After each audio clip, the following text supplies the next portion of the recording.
बिस्मिल्लाहिर्रहमानिर्रहीम। अस्सलामु अलैकुम वरहमतुल्लाहि वबरकातुहू। कैसे हैं आप सब बच्चों? खैरियत से हैं?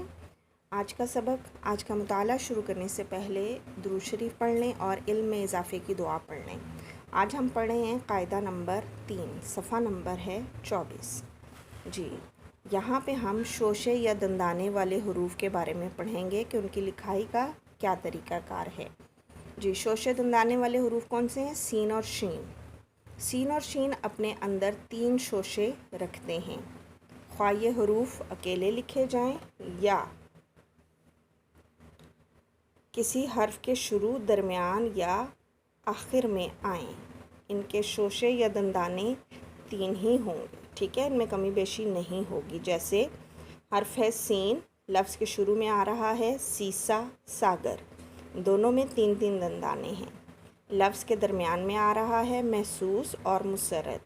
यहाँ मुसरत में जब रे आएगा, सीन आएगा, तो यहाँ दरमियान में 2 दंदाने वाज़े नज़र आ रहे हैं। तीसरा एक उभार की शक्ल में, रे के उभार की शक्ल में ज़म हो जाएगा। ठीक है, उसके बाद लफ्ज़ के आखिर में जब सीन आएगा तो प्यास, तदरीस, 3-3 दंदाने ही मौजूद होंगे।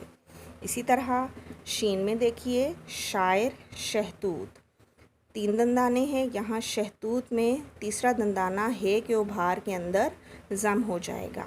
इसी तरह है कश्मीर, मशहूर, यहाँ भी 3 दंदाने हैं कश्मीर के, मशहूर के भी शीन के 3 दंदाने होंगे। उसके बाद है पाश, दिलकश, यहाँ भी 3-3 दंदाने होंगे। अब एक और रूल, एक कायदा अच्छी तरह समझ लीजिए। ताहम अगर सीन या शीन में से कोई हर्फ रे, अड़े, जे, ये से पहले आए तो उस वक्त उनके शोशों या दंदानों की शक्ल तब्दील हो जाएगी और बजाय दंदानों के एक सीढ़ी की शक्ल बन जाएगी। जैसे सर, शर, सड़ वग़ैरह। यहाँ पे सीढ़ी की शक्ल में सीन लिखा गया है, 2 दंदाने वाज़े हैं, तीसरा रे के उभार के अंदर है। इसी तरह शर में भी यही करेंगे, सड़ में भी यही करेंगे। यानी सीन शीन अगर रे, अड़े, जे, ये से पहले आएगा तो एक सीढ़ी की शक्ल इस तरह से बना देगा।